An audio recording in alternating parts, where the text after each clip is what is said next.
Thanks. So let me thank Davi and Lucas for inviting me to speak here. It's really great to be here for the first time. Yeah, so Davi already announced the title, and so all of this is jointly with Anna Ziffert, who is in Bonn.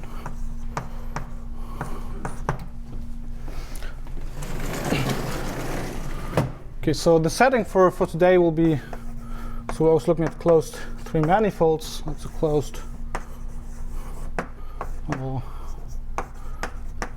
three manifold. Okay, and the thing we're interested in is minimal surfaces in there, but not all of them, say the closed embedded minimal ones. Okay, so meaning that if you look at variations of the surface and you compute the area along this variation,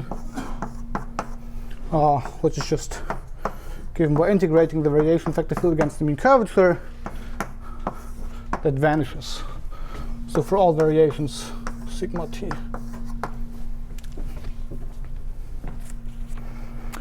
Okay, so then, so we're actually not interested in like a single surface, but if you fix the manifold, you can look at all the surfaces in there, right? So, so the main object we're interested in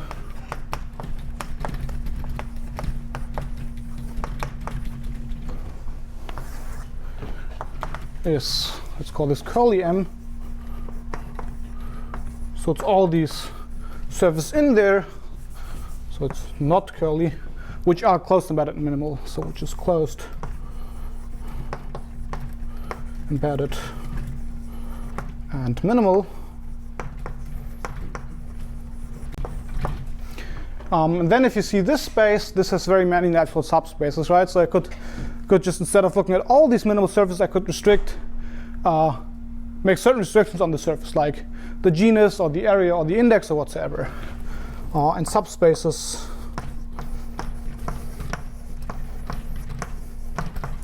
like, so for instance, I could fix the topology, so I could look at those in there which are orientable and have genus equal to exactly this gamma. Or I could also look at something where I, say, restrict the index. So I could also look at something like mi, where this has index, say at most I. And then, I mean, you can continue this list with any kind of natural properties you can associate with these surfaces. So etc. Okay, so now I want to start by, like, in the historically correct order, I guess, and elaborate a bit on the classical theorem by Choi and Schoen.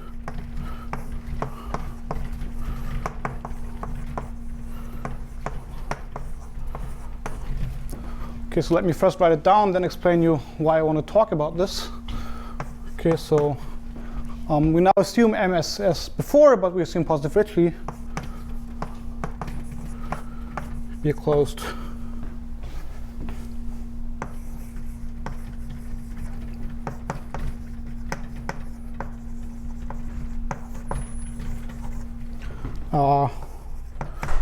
with positive Ricci curvature.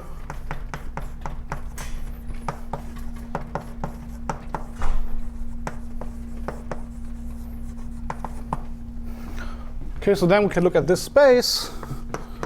So then this space is smoothly compact.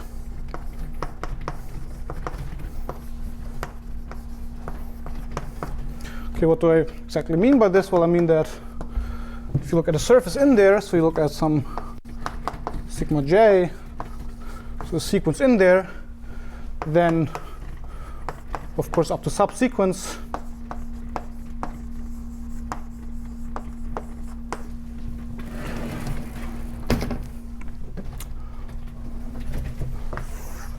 so you can extract the limit, so sigma j to some sigma, And the convergence is such that if j is very large, then sigma j is the graph of some function uj, where uj lives on here, and then you take like the normal exponential map. So uj, say, is a function on sigma to its normal bundle, such that, so if you compute, say, ck norms of this goes to 0 for j to infinity. Okay. So there are two reasons I want to talk about this.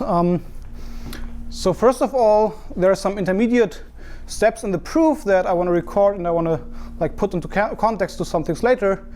And I also think that kind of the technique in there is prototypical for like many results following also our result. Okay, so some key steps in the proof.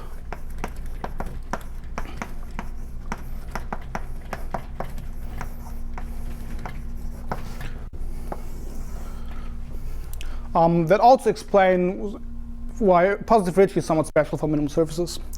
Okay, so the first one is what's known as the Schoen-Yau bound. Okay, it says the following. Say pi1 of your manifold is 0. You have, let's quantify the Ricci bound. So say the Ricci is at least k for some positive k. And you have, so sigma in M as before is a closed, embedded, and minimal. So then you have the following bound. So if you look at the Laplacian at the surface sigma, then this is at least k divided by 2. So that's the Laplacian, the first eigenvalue of the Laplacian of sigma. Okay, so and then let me also mention, so that relates to well-known conjecture by Yau. Okay, so if we're in the special case that this manifold is actually the 3-sphere, you expect something better. So if M is the standard 3-sphere, then the conjecture is that lambda 1 of such a surface sigma is actually 2, right? Okay, where does this come from? Well, so at most 2, that follows since if you look at the coordinate functions here and you restrict them to sigma, minimal tells exactly these will be eigenfunctions. So since the coordinate functions restrict to eigenfunctions.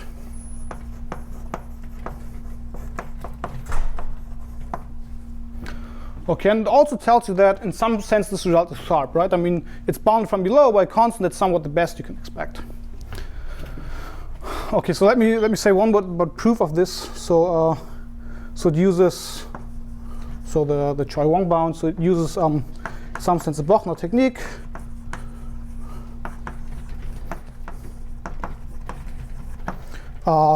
Using the Rayleigh formula.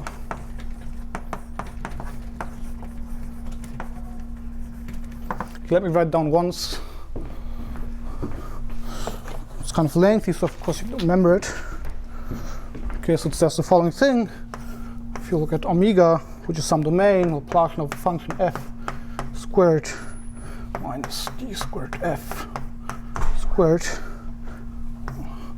that's the same as omega. Okay, now here the Ricci enters nobler f plus, and then you have a boundary term, which is, okay, now I'm computing Laplacian on the boundary, plus the mean curvature vector times the normal derivative of f. Right, so here I'm somewhat using the assumption on pi1 of m equals 0, right? So I have like the global normal for my boundary in any case. I mean, for a boundary I have it anyways, right? But for a minimal surface, I mean, I will have this. If this, and then you have minus, you multiply this by del nu of f, and then you have minus del omega second fundamental form gradient with respect to the boundary of f del f. Okay. So and you see a Ricci term here, and then what you do to get the Schoen-Yau, so you apply this to f harmonic extension of a lambda 1 sigma eigenfunction.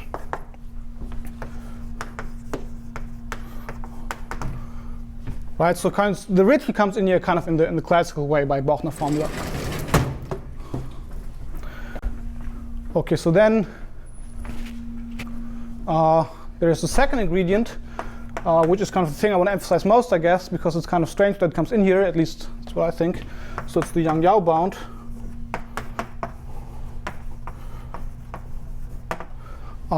Right, and this says, okay, so if you take sigma, just some Riemannian surface. So I'm not requiring it to be minimal or anything else, right? Just some surface. Okay, so closed. And let's say orientable for simplicity. Then you have the following bound. Then lambda 1 of sigma, but now normalized by the area. That's at most 8 pi divided by times gamma plus 3 divided by 2. Okay. Okay, so and I also want to say something about the proof of this, because I want to talk about sharpness of this, right? So I said this here is in some sense essentially sharp. I mean, bound away from constant. This tells you this is in some sense as good as you can get, right? So let me talk a bit about this. Okay. Okay, so the proof relies on what's called the Hirsch trick. So what you do is, well, you take some capital phi from sigma to S2 that is conformal. Right, now you also see where the 8 pi comes from, because that's the sharp bound on here. And then here you have the coordinate functions to R. Right, and then you can look at the components, and then, so what the Hirsch trick tells you says we may assume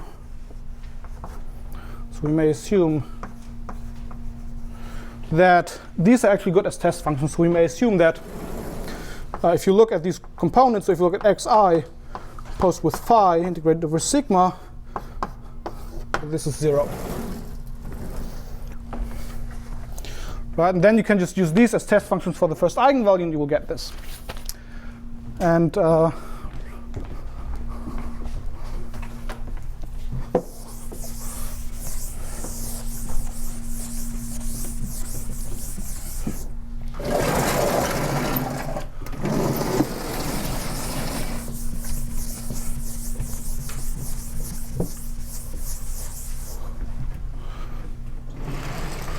right, so in general this bound is kind of sharp, but now you might ask, so if sigma is actually, say, an M closed embedded minimal,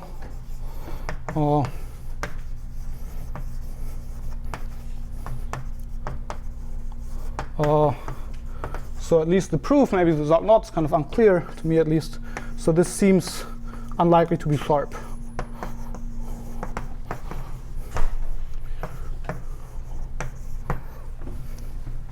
Okay, so why is this interesting? Because now, I mean, if you look at these two bounds, you can combine them, right, and they give you something interesting. So if you take the Choi-Wang and combine it with the Yang-Yau bound, what you get is an area bound, right? So you get that gives the following, so gives the following area bound.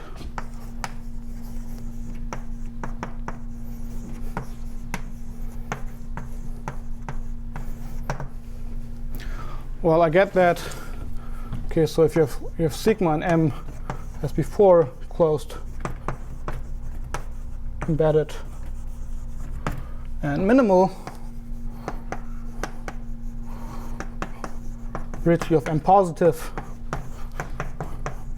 then you can estimate the area of sigma from above, say in the orientable case, by this constant that depends on m times, let's say, the genus of sigma plus 1, right?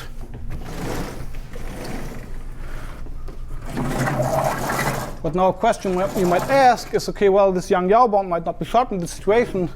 Is this actually sharp bound? Sharp.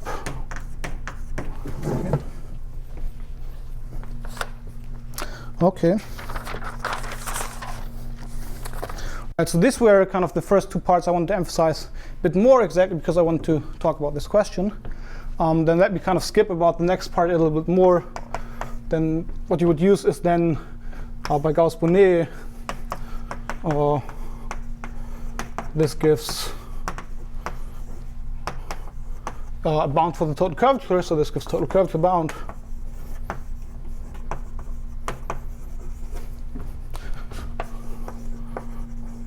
Right, because you have your ambient space is not Euclidean space, right? You have an ambient curvature term, which gives you that the area bound exactly will give you a total curvature bound.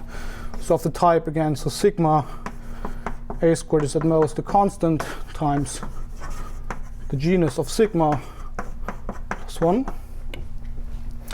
And then you can combine this with the small total curvature estimate, total curvature estimate, okay, which says, and I guess you all know this, but let me remind you that okay, so there is some small epsilon naught which depends on the ambient geometry positive, such that if over some ball your second fundamental form integrates to something small, then you get a pointwise bound. So then you have that sigma squared sup br minus sigma intersected sigma a squared.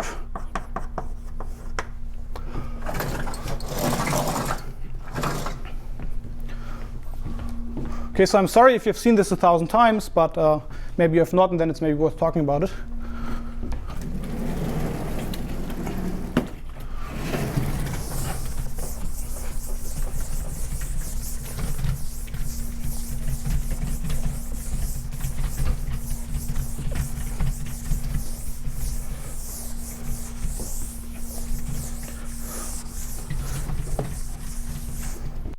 Okay, why is this helpful? Well, it tells you that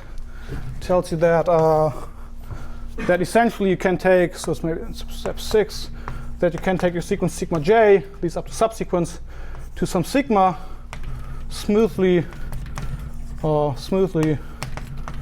away from finitely many points,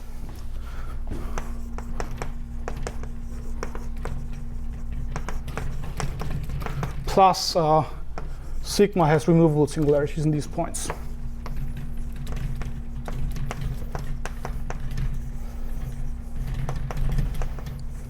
Okay, where does this come from? I mean, this comes from, so we're in the situation you're having finite topology.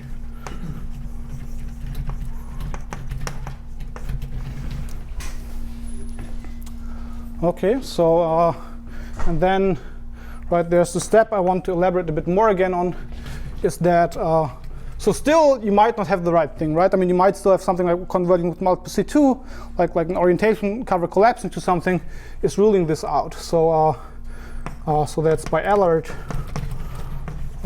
if we can show the convergence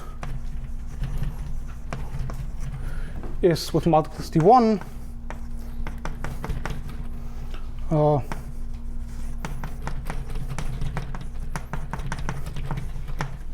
so the result follows.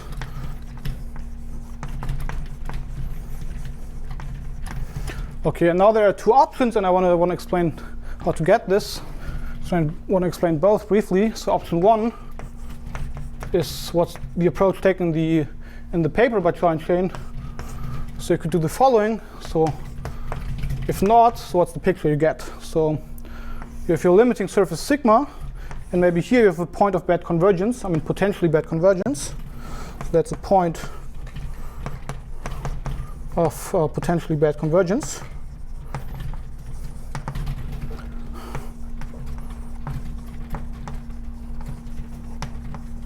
Right, and then you know, so away from this point, I mean, your sigma j has to consist locally of graphical pieces. So that's maybe your sigma j.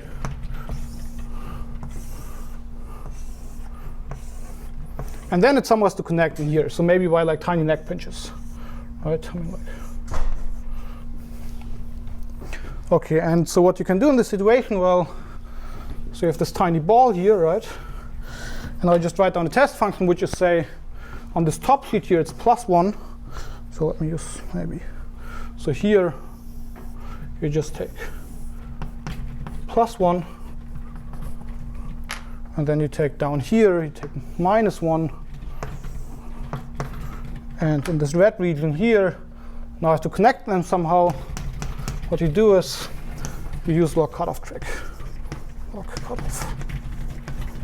Right? And then this will tell you that actually the first eigenvalue of sigma j would go to 0. Right? This doesn't happen.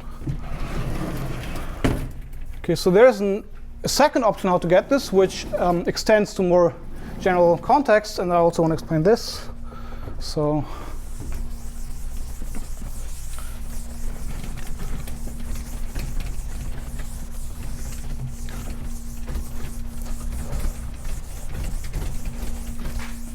because we'll come back to this, but in a more complicated context later on. Okay, so option 2 is use stability. So use stability slash Jacobi fields.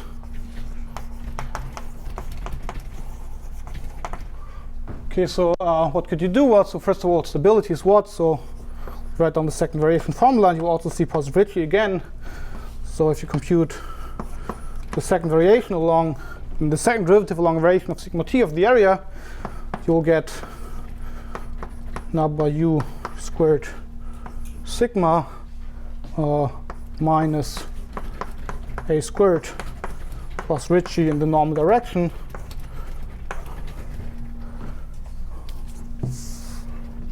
times u squared. So at least if, say, sigma is two-sided, and the variation vector field x is written as the function u times the normal vector field mu. Okay, right now you see that if you have positive Ricci, this has a sign. If Ricci positive. Right, so and then you know that, well, you can't have stable ones. Okay, so this implies no, and now you have to add many adjectives, so no, two-sided, closed, embedded, minimal surfaces. Stable is missing, right? Stable surfaces if ambient Ricci is positive. Right, I mean, what you do is, well, you just take u equals to the constant function 1. Right, so take u equals 1. Okay, how does that help you? I mean, how does it actually relate to this picture? Well, so there's kind of a classical characterization of positivity of Schrödinger operators, namely that if there is, say, a smooth function in sigma that's actually positive, such that L sigma, which is okay, I'm always confused because there are two signs for Laplacian, right? So I always forget. So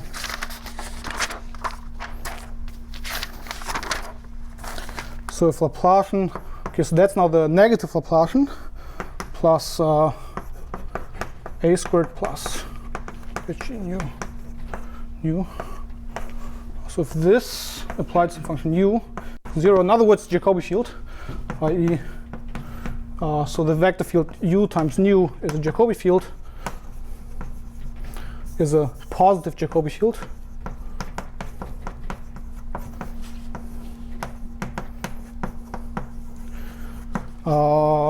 then sigma is stable. Then sigma is stable. Okay.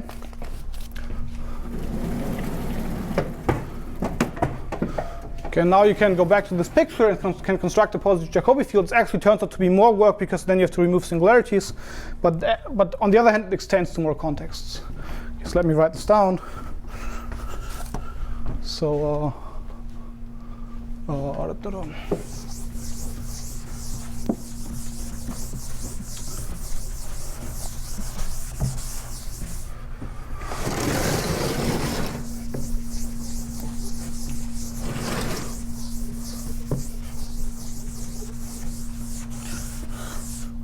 okay, so what you could also do is, so it's option 2 now.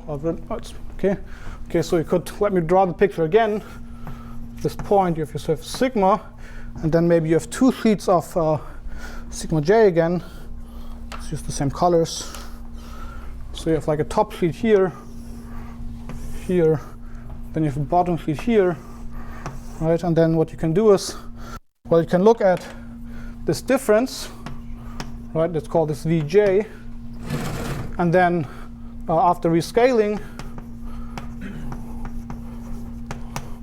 okay, so if you normalize Vj so that like 1 at a point, you see that Vj goes to some function v, say away from these points. So and see, well, I don't know, 2 alpha log of sigma without these isolated points. So this is like the points of bad convergence.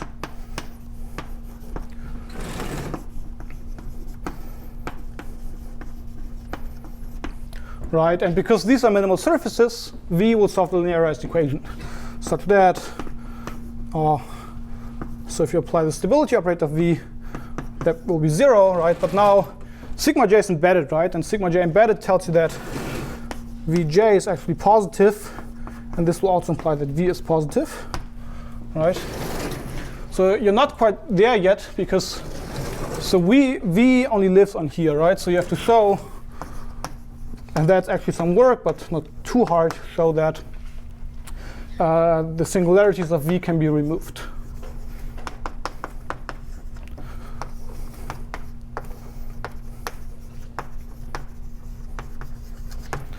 Right, and then you would get that sigma is stable.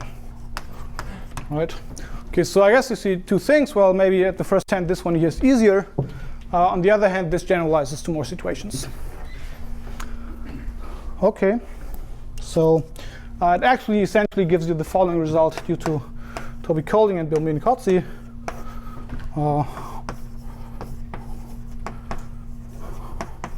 I'm just stating a special case of this. I have to prove something more general. So what you get is that, oh, I think it's 99, I'm not sure. For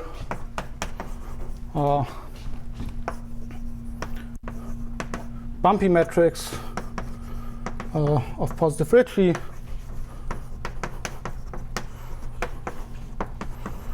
I look at the space M gamma, this is not only compact, but this is finite. All right, so bumpy actually means that you don't have Jacobi fields, and then, well, if you have infinitely many, you can construct a limit guy having a Jacobi field using this kind of procedure. You might not have a sign, right? But I mean, still get a Jacobi field.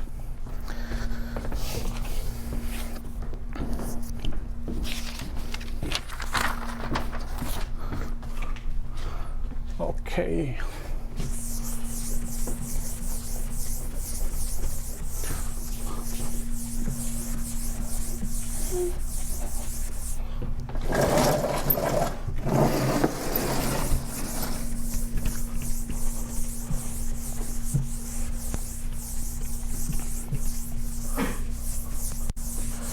Okay, then let's take a little excursion to some results on the existence of minimal surfaces.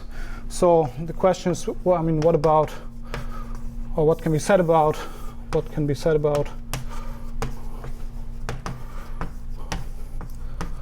the space curly M, right? Okay, so here's probably the most important result on it. So Marquez, Nevis, 13 and then completed by Antoine Song last year, saying that, well, it's at least infinite, right? So that's quite something. So M is infinite.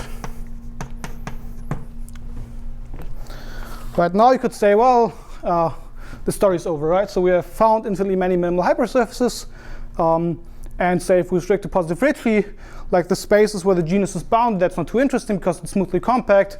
So what should we do? Well, we'll also ask the following questions now. So the first one would be, can you get like more effective versions of this? So can we construct minimal surfaces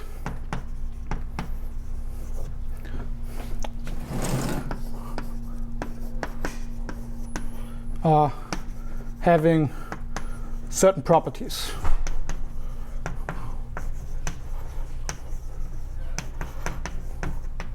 So what do I mean by this? Say something like restrictions on maybe the area or the genus or the index or whatsoever.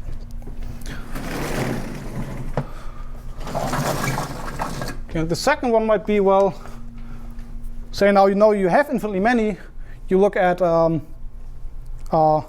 you're in positive Ricci, you know that all the interesting geometry should, I mean, for these minimum surfaces should happen if the genus becomes unbounded, right? So because for bounded genus, you have Schoen-Yau tells you all the geometry is controlled, right? So can we say anything about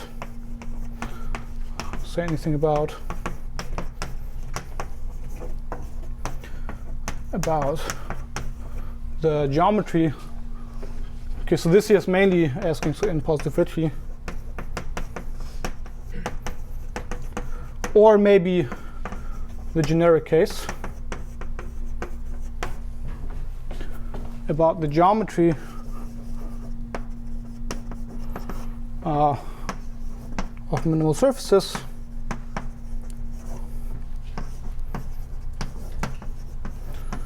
as the genus becomes unbounded. As the genus, or maybe more generally, if you're in high dimension or if you're non-orientable, the topology becomes unbounded.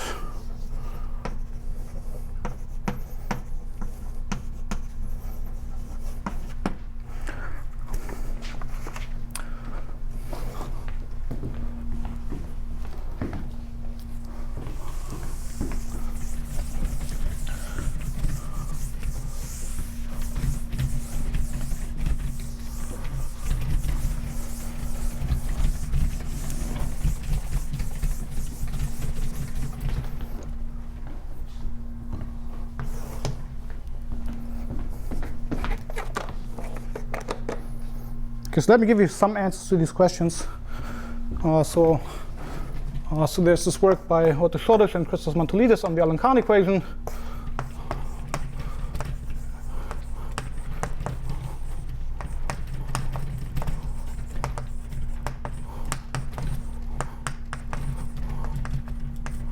Which has the following thing. So let me state it in two parts.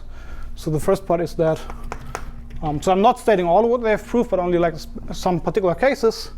Say, so if the Ricci curvature of M is positive, there is a sequence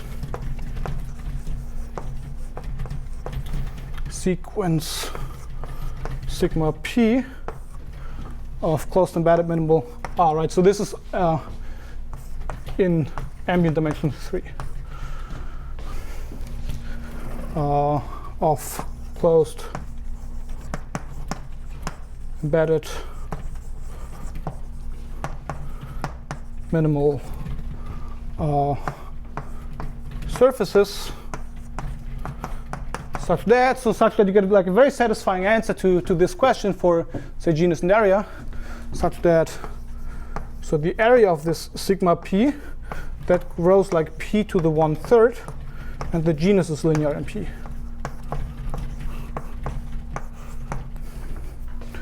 Okay, and then the second case, so you can also say something with the index, but we will be mostly interested in these two, so that's why I'm stating only these. Okay, so and then the second one is for generic M. Generic M, there is, so Mg I should probably say, there is a sequence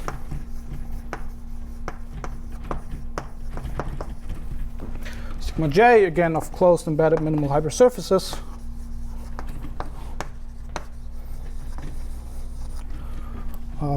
Minimal surfaces such that, okay, you don't get this, but at least you get unbounded, such that the area sigma j goes to plus infinity. Okay, so at least in some situations you can say something about question 1. Of course, you would like to say much more. Let me talk about what we proved about the second thing. Okay, so let me start by definition. Okay, so if sigma is a closed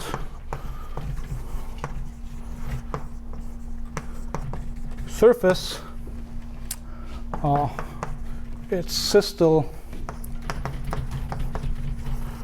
is given by the following thing.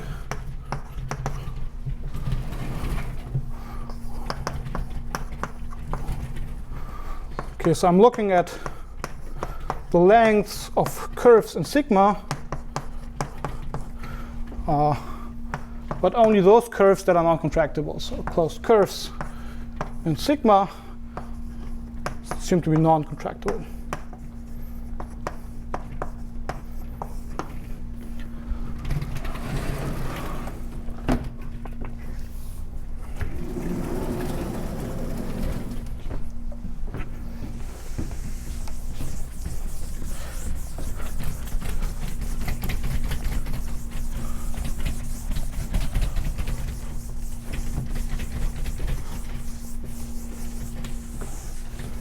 Okay, so I'm going to draw a couple of pictures in a second. But so what you can do is, well, you could upgrade this. Okay, so why not putting there, instead of like non-contractible, which is like a homotopical notion, a homological notion. So you could also define the same thing, but only over curves that are not a boundary. So similarly, its homology systole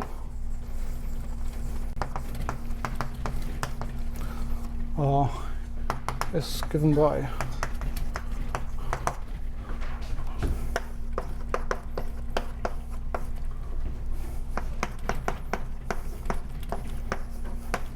okay, again I'm looking at the length of curves in sigma, but now I look at homologically non-trivial curves. So that's non-zero. Non-zero as an element in the first homology group.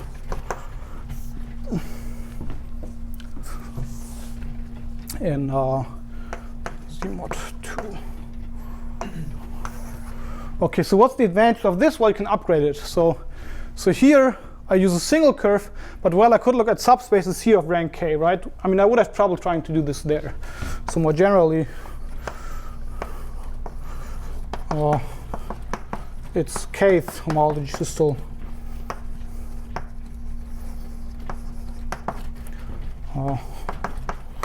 Systole is given by, okay, so k is the natural number. Okay, sorry.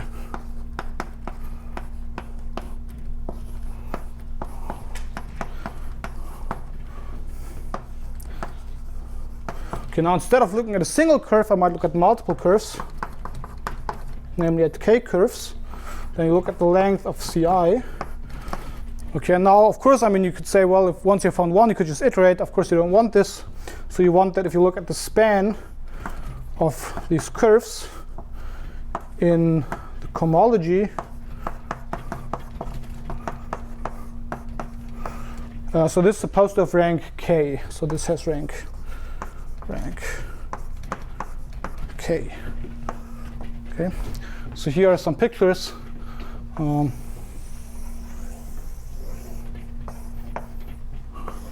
So here you have this very short curve here, right? Right. So this tells you that the systole is very small. But well, the homologically non-trivial curves, I mean, say these here, or maybe this one is shorter, right? It's not too short, so, and it's the same at all the other places. So the homology systole is not too small.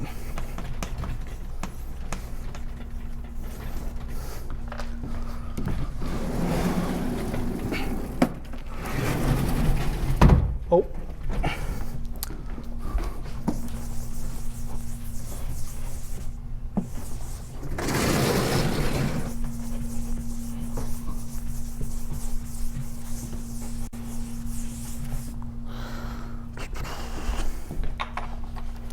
Well, and then you could have something like this, where like here you have a very short neck, right? So then now you would have very, so you would get the homology systole being very small, but probably, so the second one not very small, right? So I guess you get an idea of what's happening there. Okay, so now, so I announced I would get back to Schoen, so let me do this now. So there's a theorem. Okay, so I have to spell the names correctly.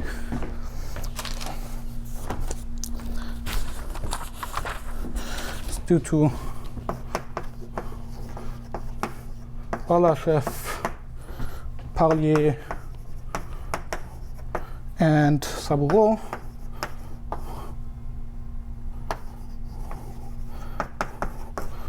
Okay, so it states the following thing. So let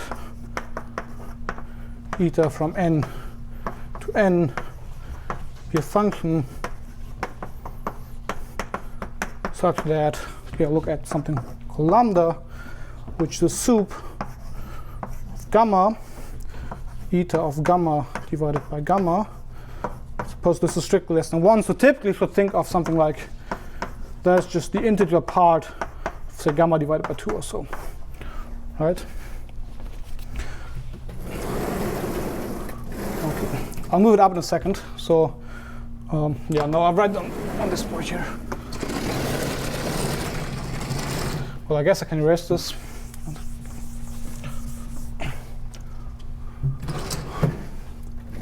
Okay, so then there is C, which is a constant depending on lambda, positive, such that if sigma is an orientable surface closed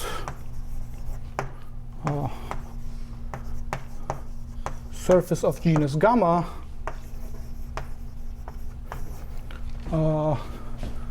we have that. Okay, so you can look at homology systole asking for eta gamma many short curves, and this is bounded from above by this constant times the log of gamma plus 1 divided by the square root of the genus, and then here you have the area of sigma with the right scaling. Okay. Okay, so how does this relate to what we've done before? So recall in the situation where you have like positive Ricci, you get that the area of sigma is at most linear in the genus, right? It's at most the constant times, say, the genus of sigma plus 1. If sigma in M3 minimal and Ricci of M is positive. Okay, so it's kind of exactly at the borderline case of this, right? So you have area divided by the genus. So here this is bounded, so it's kind of exactly the thing that's not giving you anything on this. Positive Ricci, the theorem? The theorem, which one? The one this one? Yes. No, it's for any surface, any closed surface. But it doesn't have anything to do with the ambient geometry, right? It's just any abstract Riemann surface, then it's true. Yes, right. And the thing is that it's exactly in such a way that this area bound doesn't tell you anything. Which, if you think about it for a second, for a second. I mean, this area bound is exactly the one that shouldn't tell you anything about the systole, but the theorem also tells you like it's exactly at like the borderline case.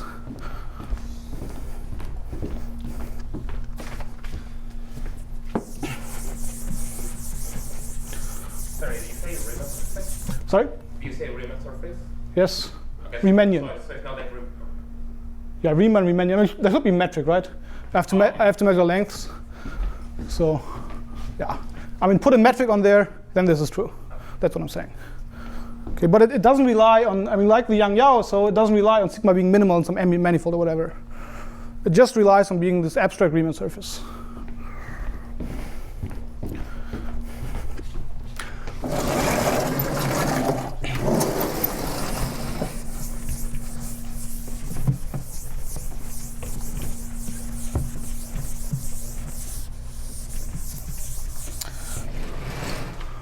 Okay, so and then here's this remark I just already said.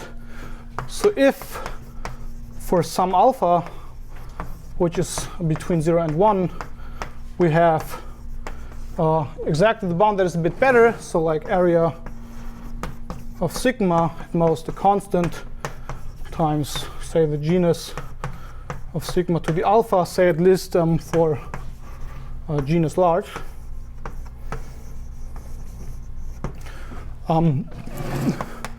Then we get that all these systoles, say for instance that the homology systole for finding genus half manifold curves of sigma goes to 0 as genus of sigma goes to infinity.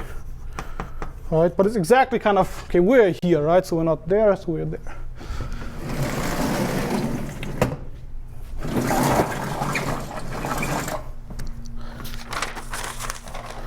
Okay, so but the point is that, okay, you cannot quite get this for these surfaces, or maybe you can, but we don't know. But if you put there a fixed k, you can get it. So that's the theorem.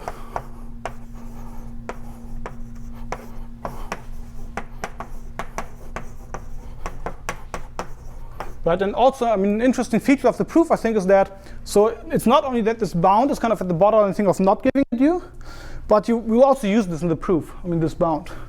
So it's kind of maybe a nice combination of something from systolic geometry and something about minimal surfaces. Okay, so let M3G be a closed 3-manifold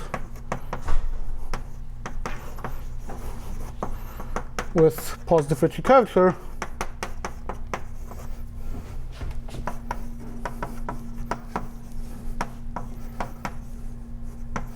Then we fix some natural number k, and then we look at a sequence sigma j closed embedded minimal, such that, okay, so far I've only talked about orientable, but I mean this carries over to non-orientable surfaces quite easily, so such that the Euler characteristic of this goes to minus infinity, and then the assertion that then also all these homology systoles tend to 0.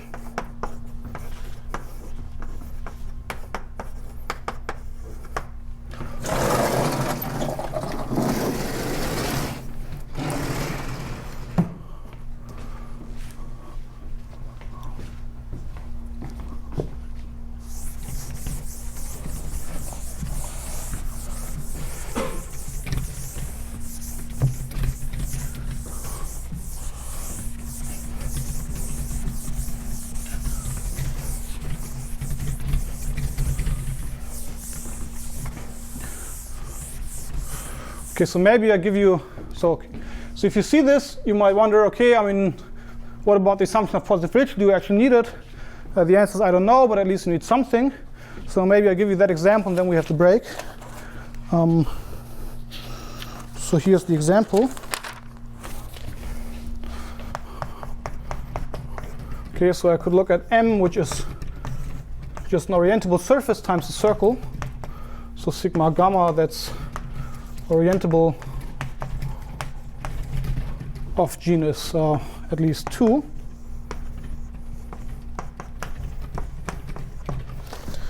And then, okay, it looks like a simple manifold, but actually it's not too simple. So what you can prove is that there are fiber bundles. Okay, it's kind of long known, so there are fiber bundles as follows. So you have sigma gamma plus n gamma minus 1 to m over s1. And you have this for any natural number n. So you have this for any n, right? Okay, now because you have s1 here, the inclusion of the fibers is incompressible. So the inclusion of the fibers is incompressible. And then you can use this work of, so for instance, of Schoen and Yau, and then you can combine it with work of, so I mean, this might only give you immersed surfaces, right? But the fibers are also embedded, of course, because it's fibers. So you can combine it with work by Friedman, Hess, and Scott. So this will give you, so what you can do is you can take these incompressible fibers and you can minimize area and you will get minimal ones. So you get S gamma plus n gamma minus 1 in M. Okay, now they are closed, embedded, and minimal, and they're still incompressible.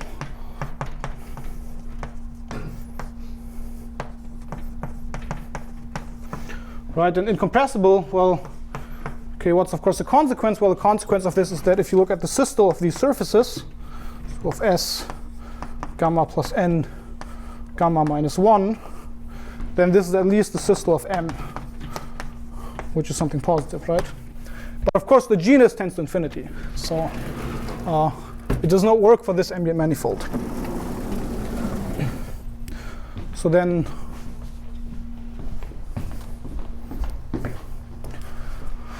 one less remark about these manifolds.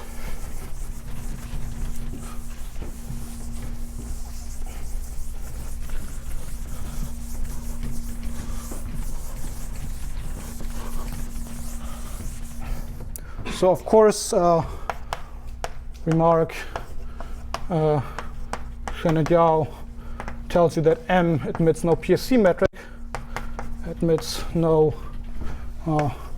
PSC metric, precisely because you have these incompressible surfaces. This cannot happen, right? So there's still some gap, right? So it tells you that in general it can't work, but maybe the right thing is like positive scalar curvature. Okay, so maybe we have to break now. Is that okay? Okay. Okay, so I'll spend the rest of the time trying to explain you a bit what's going on in the proof. Okay, and so let me start by explaining to you what minimal laminations are. Okay, minimal laminations. Okay, so what's that? So you take L, which is a collection of minimal surfaces,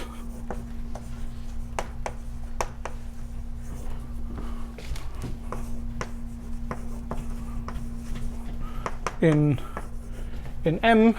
Okay, so say this collection, let's say it's just some gamma. Okay, such that, okay, you want two things. Okay, you want it to be a lamination, right? So you should have that if you take these gammas in L, then gamma, that's a closed set. It's closed. And the second one is that, so locally it just looks like Euclidean planes and Euclidean 3 space. So locally, okay, and some maybe technical remark here is in Lipschitz charts.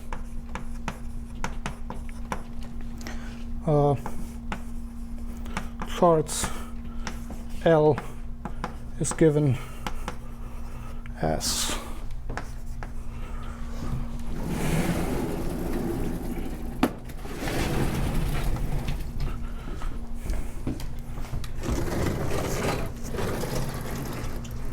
so it's just given as as R2 times some compact set K, such that the leaves gamma are given as the slices in here, like the standard slices, so it's like R2 times T.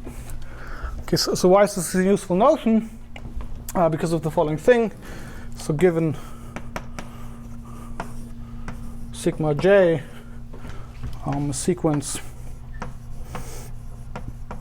of minimal surfaces,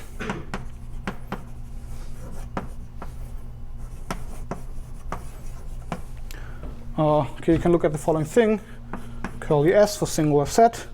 So you can look at those points in M such that I'm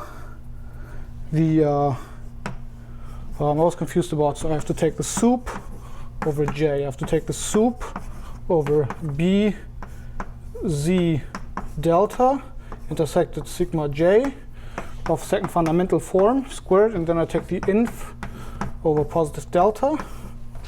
Okay, so look at the set where this is plus infinity. Okay, we call this the singular or blow-up set.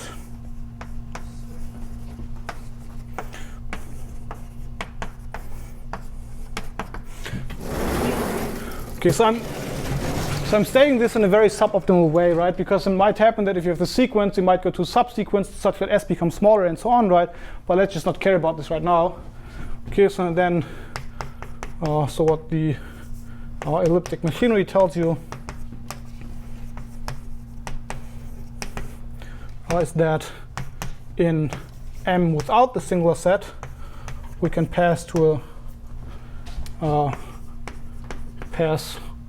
because up to subsequence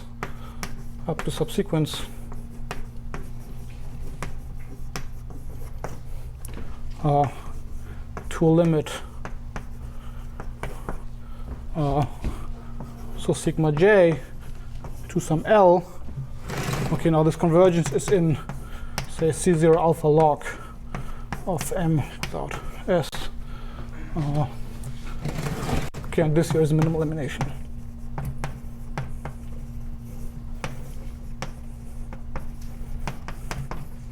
Okay, so in other words, minimal eliminations gives you a way to take limits of minimal surface in the absence of area bounds, right? So the classical GMT only allows you to take limits if you have like local area bounds, at least say. But this here is kind of the important thing in some sense should be like the C2 estimate, which is exactly like being in this set. You have a C2 estimate, right? And then you can pass to a limit outside of that set. Right, and then, yeah.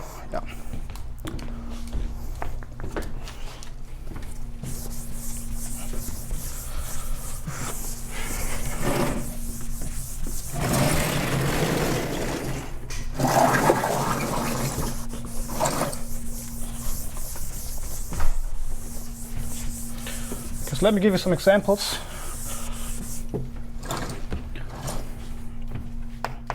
Okay, so an example where it's unnecessary to use laminations would be catenoids.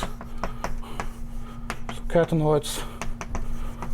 So I can look at just a catenoid in R3, right? And then I can rescale this. So I rescale,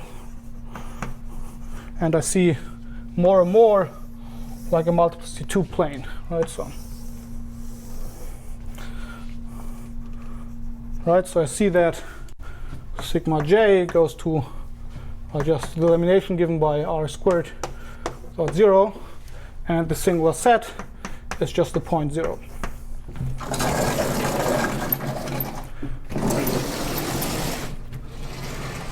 Okay, and then maybe you could look at some example which is more interesting and where you actually don't have local area bounds.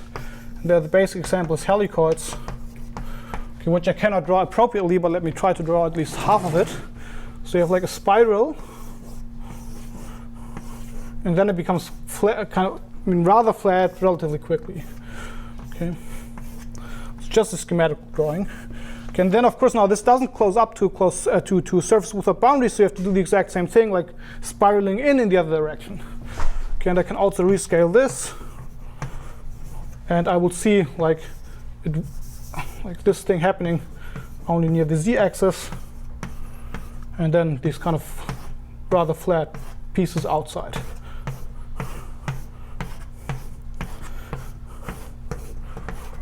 And then, so if you continue doing this forever, you see just elimination by flat planes modulo the z-axis.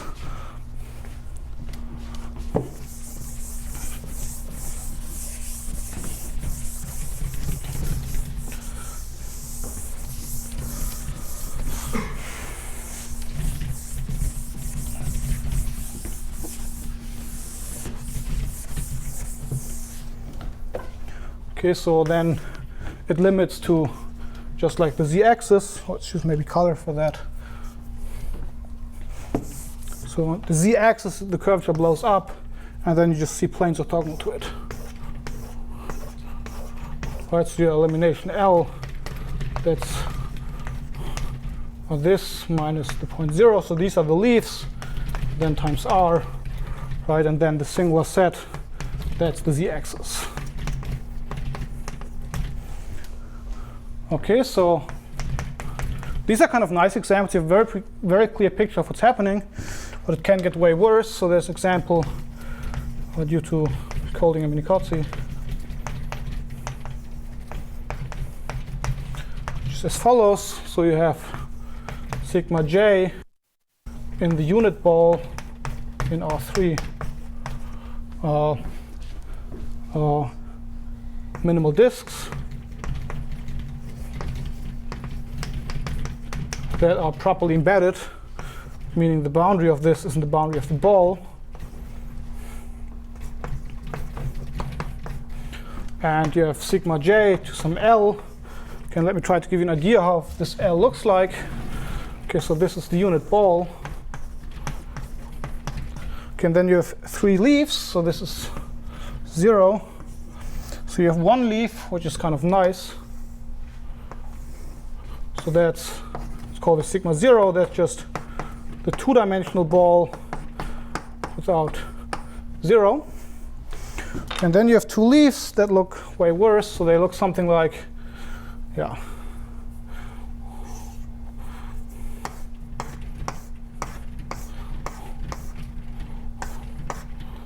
Okay, so this is like, so it's called the sigma plus. And then you have the same picture down here. So also something like,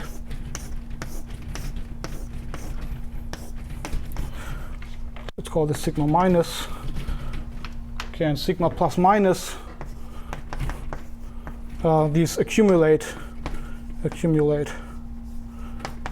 So add. So when you go up here, you'll see again and again and again evil sheets.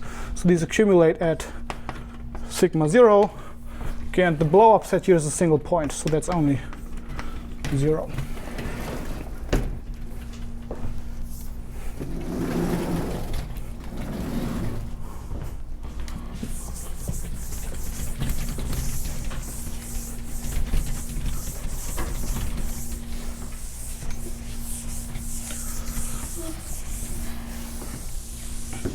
Okay, but then there's one important thing to observe, namely that okay, these leaves sigma plus and sigma minus are kind of awful, but at least there's one leaf which is not too bad, right? So sigma 0 extends across the singularity, so across 0, and sigma plus and sigma minus don't. Right, so in particular, the lamination does not. So in particular, L does not extend.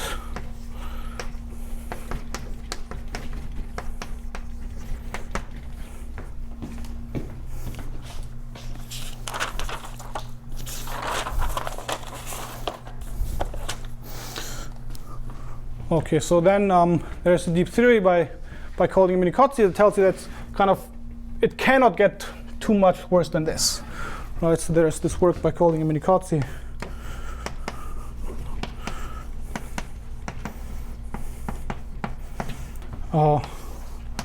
Which says, okay, I mean, the picture you have here, that's roughly the worst case scenario.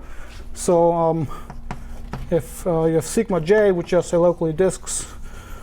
So I'm only stating part of the theory. I mean, it's much bigger. Locally disks. and a sigma j squared unbounded. I mean, if this bounded, it's nothing interesting is going on, right? Then on a fixed scale, I just see disks. I mean, like graphical disk. The interesting case is, what if this happens? And then what it says is that unbounded, then sigma j contains large pieces of a helicoid.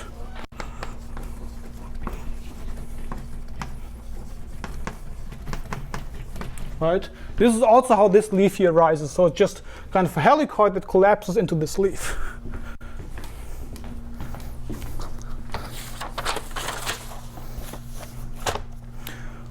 Okay, so let's go back to our original problem.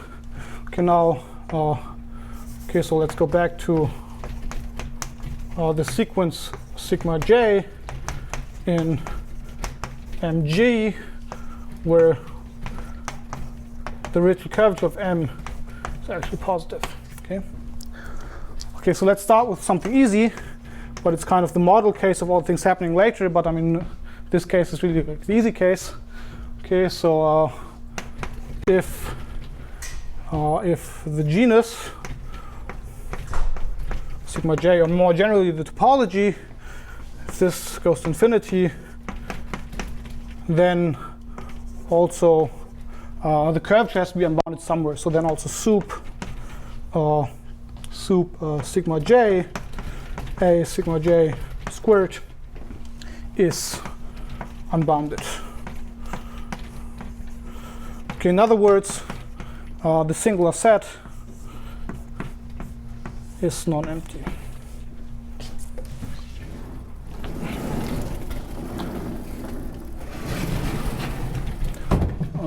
Right, so that's really easy to prove. So let's do this because it's a model for all the arguments later on, but that's the easy case.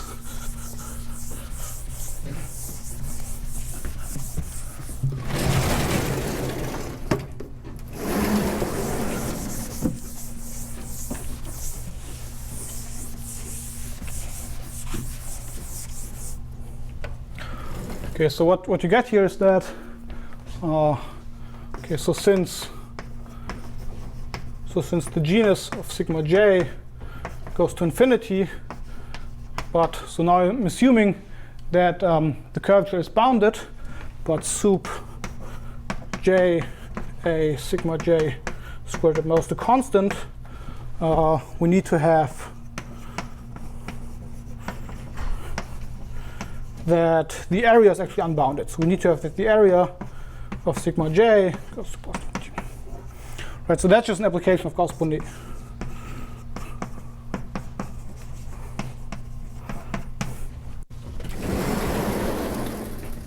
Okay, how does that help you? Well, it helps you as follows. So you can take sigma j to some limit lamination L. So this is the minimal lamination.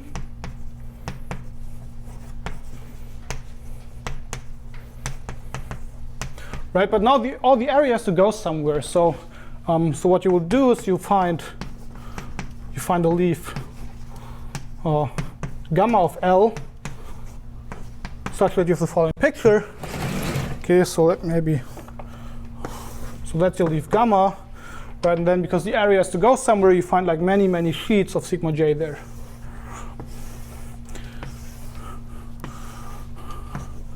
Okay, and I mean, we've seen this picture before. Okay, so now this allows you to construct a Jacobi field. Well, not on this surface a priori, right? Because you might have monodromy effects, right? I mean, the surface gamma might not be simply connected, and then you have to take care of the fundamental group, but you can go to covering and then take care of that problem.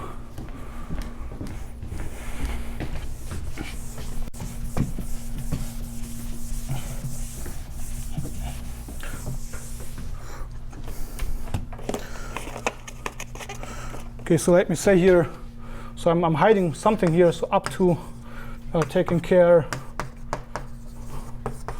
of monodromy effects.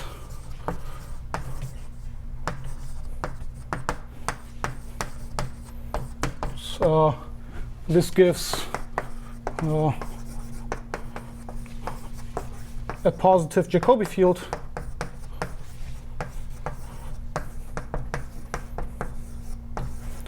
on gamma, right? And this contradicts then positive rigid curvature of M, positive rigid curvature.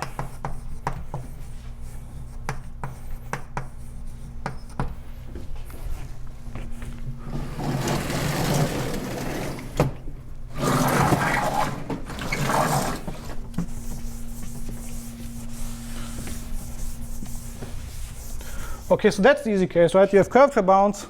So, I mean, there's nothing you have to worry about. You have like nice convergence everywhere. Now the question is, and we also didn't use anything about the systole, right? It's just any sequence in there and you have positive rigid and you'll get this. Okay, so let's try to say something about, in the case of the systole. Okay, so try to argue similarly, assuming okay, and let's work from like the easiest case to the hardest case. So let's start with the systole and then go to the homology systole and then to the kth homology systole. So assuming that the systole of sigma j is at least some positive L0. Okay, assuming this instead of the curvature bound, instead of sup j a sigma j squared being bounded.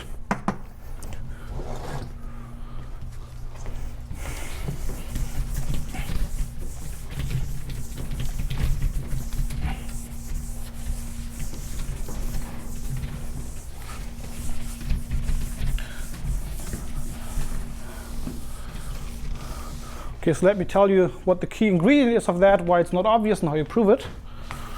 So key ingredient the following proposition. Okay, so that sigma, no, I should say it differently.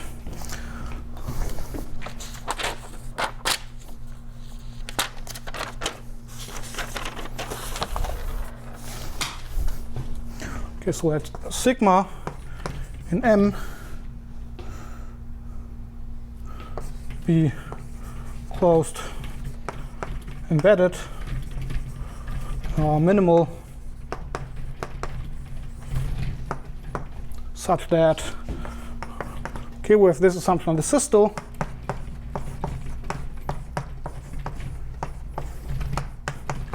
then there is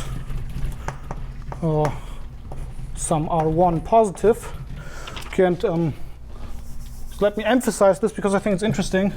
So there's R1, so which would certainly depend on L0, but it's actually a global argument, so it might depend on the ambient geometry, such that sigma intersected with any ball of that size, bx R1, consists of disks.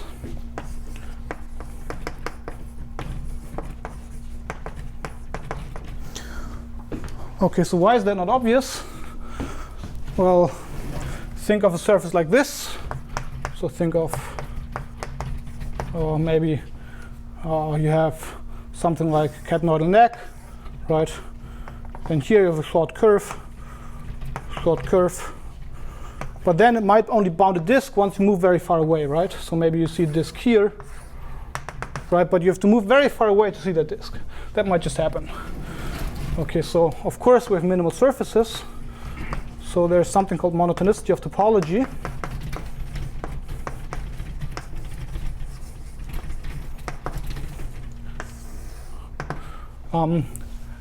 Which globally only works if you have negative curvature. So let me state this in R3.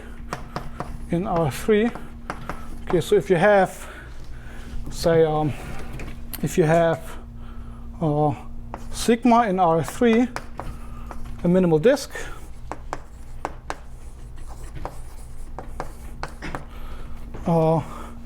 and some ball bx r that does not intersect the boundary, so this is empty.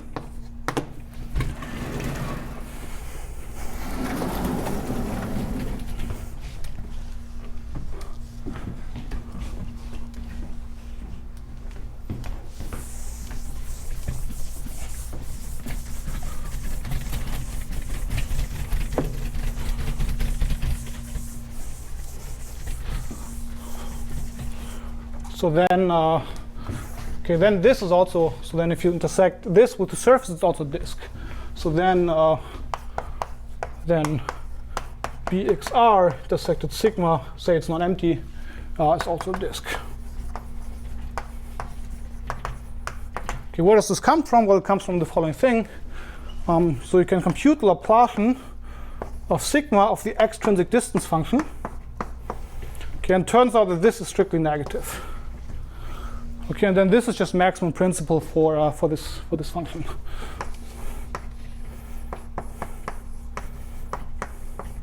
Right, because if I mean, say this wouldn't happen, right? You would have some picture of this type. Well, you have some curve which bounds it. Then maybe your disk goes out, right? And then your ball is something like this. So I should use colors, I guess. So that's your ball b xr naught, right? But now your maximum of that function, I mean, if x is somewhere here, your maximum will be maximum will be somewhere here, right? Which contradicts the maximum principle. Right, so in this sign, you will have it globally only if you have negative curvature. So in positive curvature, at some point, the sign will actually flip. So, so in general ambient M,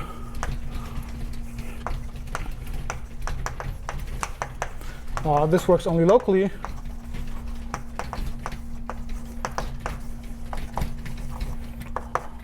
Meaning the following thing. So there is some capital R naught that depends on the ambient geometry, such that this works if you a priori know that your disk is in a ball of that size. So if sigma is contained already in bx or not, right? Okay, but actually that's kind of exactly the key argument. What happens if this doesn't work? So, so what's the consequence? Well, say you have a short curve.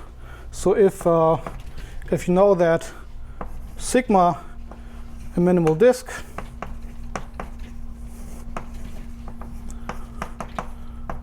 such that say the okay, let me draw a picture. That's probably best.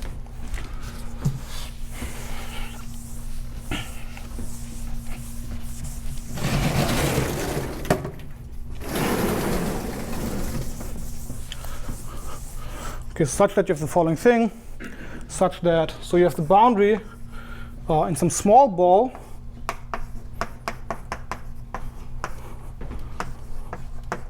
but sigma is not contained in bxr naught, right? Then it actually has to leave this much bigger ball. So then the boundary of b x capital R naught intersected sigma has to be non-empty, right? Okay, so what's the picture here? Well, the picture is, say you have like, so that's your boundary, right? And now this is contained in some small ball, so this is contained in some ball like this. This is like b x r naught, right? And if you know that your surface kind of is not in here, but leaves us like a little bit, right? Like a little bit, it has to go out to fixed scale, right? So here you have b x capital R naught, and then your surface actually has to go out all the way here, right?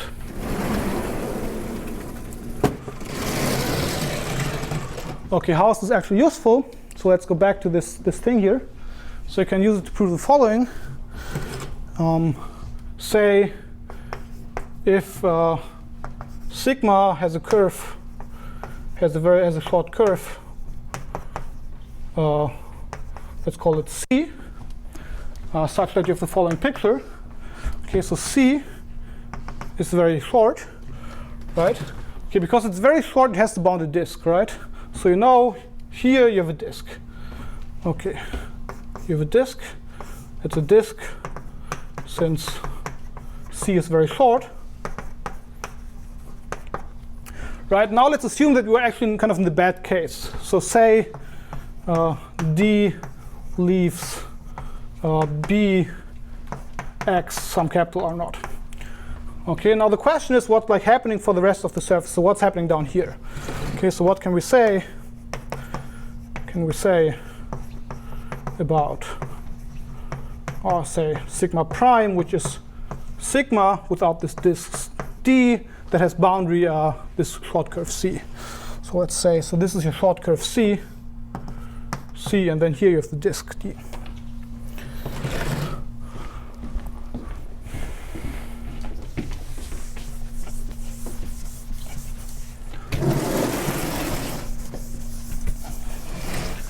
Okay, and then you can show the following thing. So if we work at the smallest such scale, then what can we do? Well, so we have this picture here. Okay, so we look at the surface down here, and we just try to say something on the scale of the singularity. So at the scale of the curve length of C. Okay, and what you can show is, then one can show that sigma prime is intersected the ball x, and then of length a multiple of the, so of radius a length a multiple of the curve C. So say maybe 8 length C, that's non-empty. Right, and you get this say from the systole, right? I mean, think about this. So you have like a short curve C, right? And if you now rescale this, say, to unit size, and then you have like a surface sigma prime here, right? But now this contains like super long non-contractible curves, right? And so this forces it to grow at least a little bit out, right? But then this actually implies that even sigma prime intersected the boundary of this fixed scale has to be non-empty, right? So in other words, you can prove the following picture is kind of accurate. So you have your short neck C, then you have a disk D, and then also here it has to extend out, right? So you have no idea what's happening here. So you might have unbounded genus, absolutely no idea, but at least it gets away from that curve. Right, so that's B X capital R naught. Okay, and this helps as follows.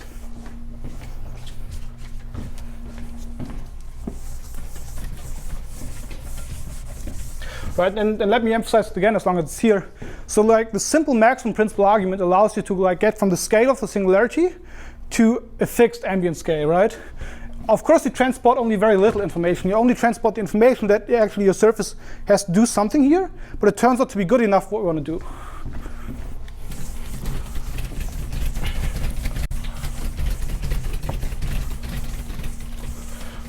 Okay, so now the rest is easy. So now we do the following thing. Okay, so say, so if there were sigma j such that the assertion does not hold, so what you do is, well, you take so these corresponding cj, so these pinching curves as above.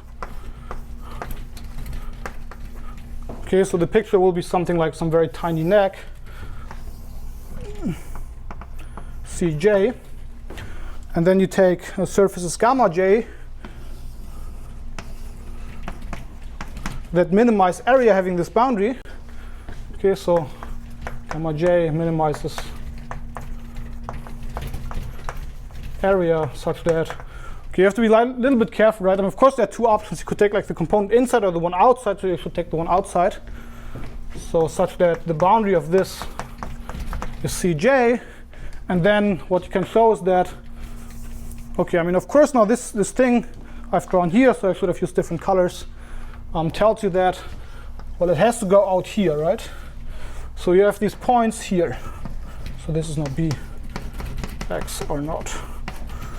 All right, so it tells you that, okay, so gamma j has some properties, so it's stable because it's minimizing, which gives curvature estimates.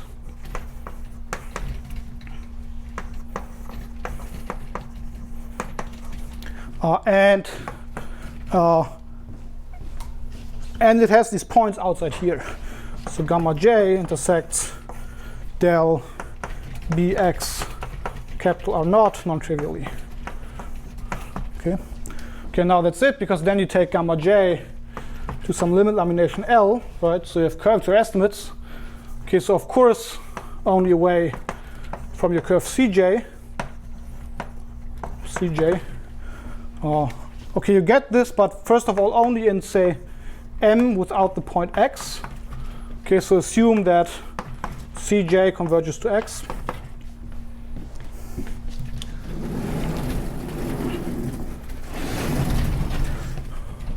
Okay, but then the singularity, I mean the only singularity here, will be removable because you have stable ones, and then you have contradiction.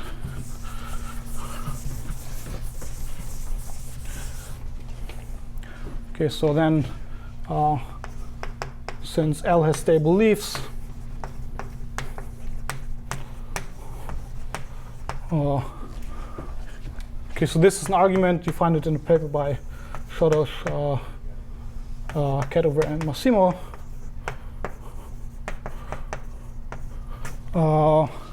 The singularity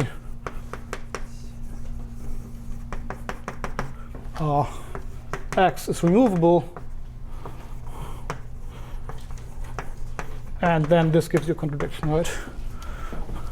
And you see, it's kind of maybe a bit surprising. It's really implicit, so it's you only produce like the stable one that kind of violates positive Ricci. So I mean, there's also no control on how this R1 depends on L naught or so.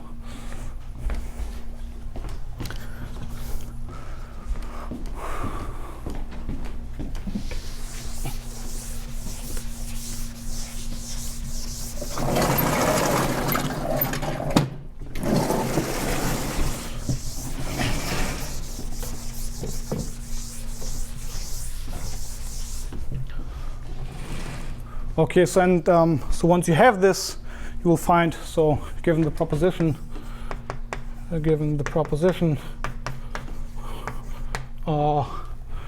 one can find large helicoidal pieces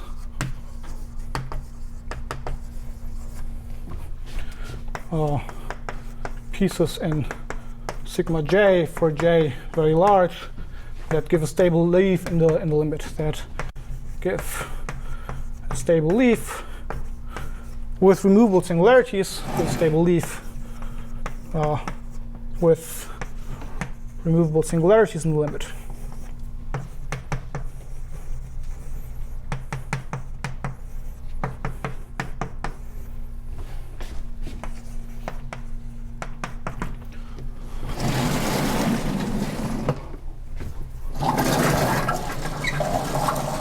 Okay, so then let me say something about the homology systole. So for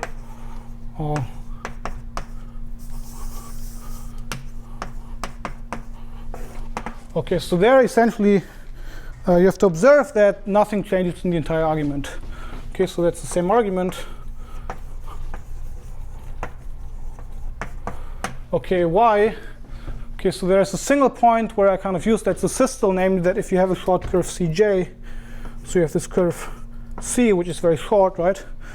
And then I said, well, say you have a disk here, right? And then I said something about this here, down here, but I never use that I only have a disk here, right? So I can just apply the very same argument down here and up here, right? So I mean, I used here this argument to show that sigma prime goes out of this fixed ball, right? So like this bx R naught. Capital R naught. Okay, so I showed that sigma prime leaves bx R naught, but I can apply the very same argument to that part as well, right? The only thing I use is that this curve is actually separating, right? Which is exactly the assumption on the homology systole. Okay, so you apply, so same argument,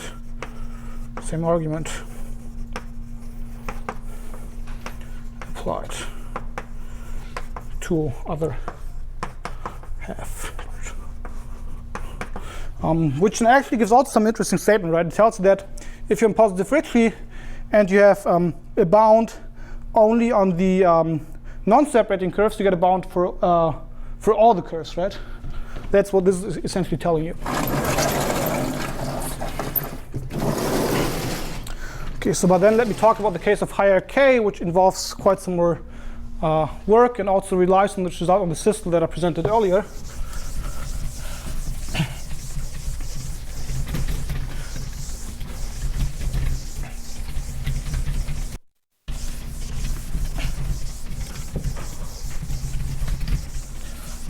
So then there's the case k at least 2, say. Okay, so you need two things. So you need a more careful blow-up analysis.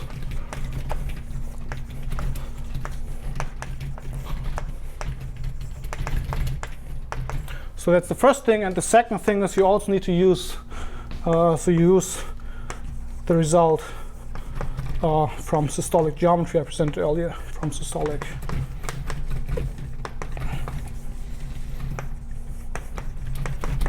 Okay, so let's talk a bit about that. Okay, so what's the thing? So assume you have. So again, you have the sequence sigma j, such that. Okay, well you have curves cj1 up to cjk, curves in sigma j, such that. Well, they all have length going to 0, so the length of the cj I goes to 0 as j goes to infinity. And that this is like the only span that is gives you the short curves. So if you have a curve, so there is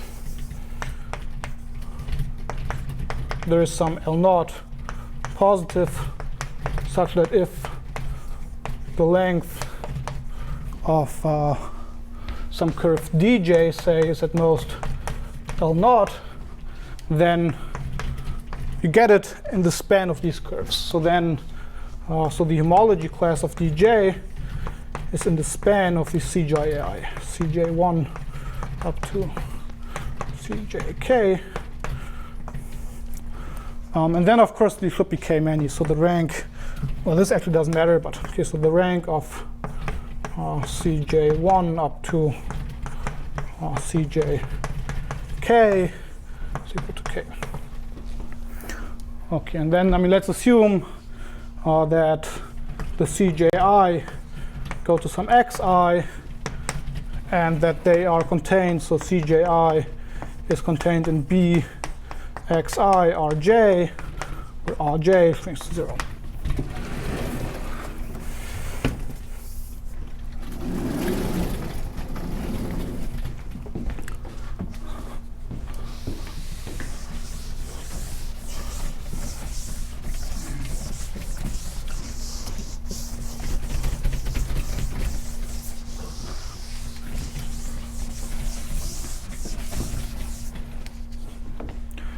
Okay, so right. So let me mention here explicitly that this allows for two things, right? So this allows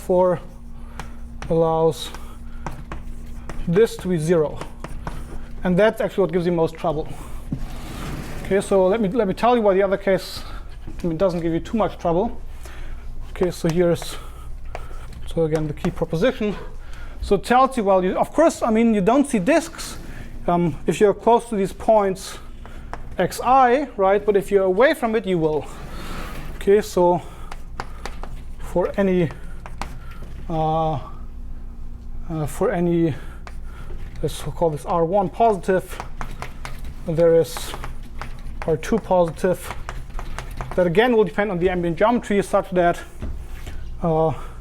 sigma j consists locally of disks. Yes. So I should erase locally and say, because I'm essentially giving you the scale,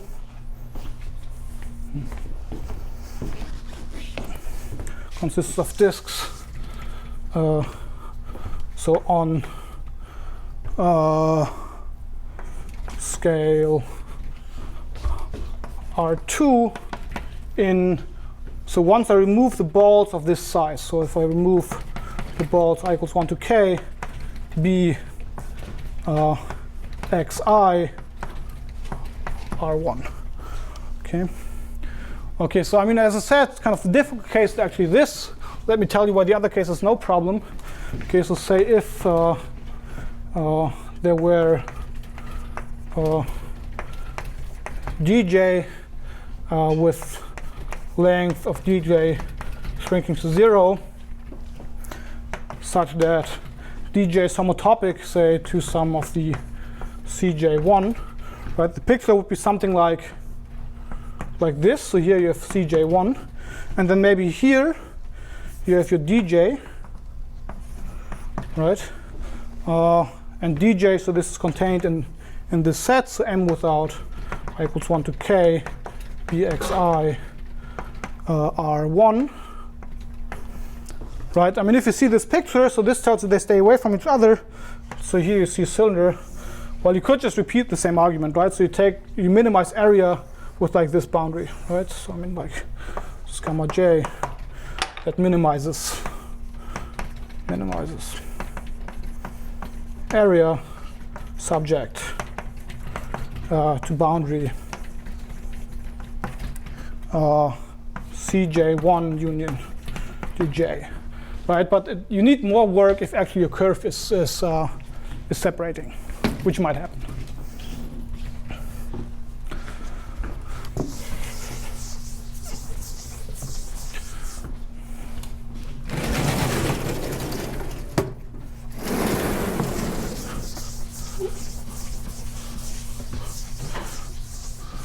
Okay, so this is the replacement for like the second half I presented for the systole, but you also need a replacement for the first part. So I might have hidden this a bit. So you actually use this part that the curvature becomes unbounded to find the helicoidal pieces, right? So I also should say something about this here, that the curvature becomes unbounded. Of course it does.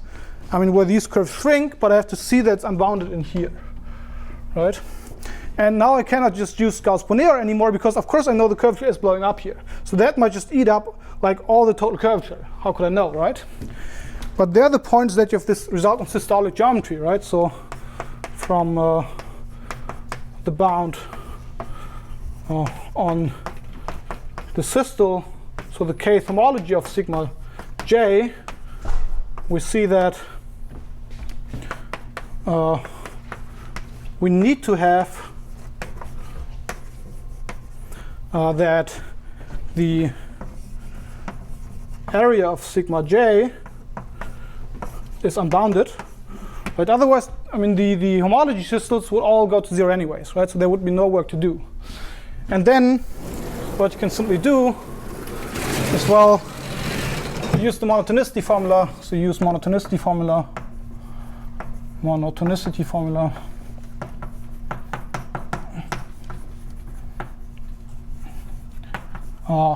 So then you can kind of also see that the area has to go, has to explode also, like if you move a bit away from these points, right, to show, so as before, that we need to have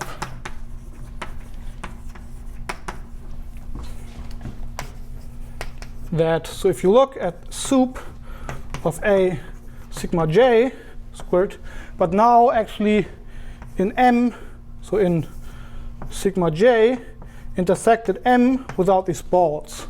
So m without I equals 1 to k bxi r1. So also this is plus infinity, right? And then you can produce a contradiction as in the k equals 1 case. Okay. So I'll stop here a bit early. So I guess it's fine.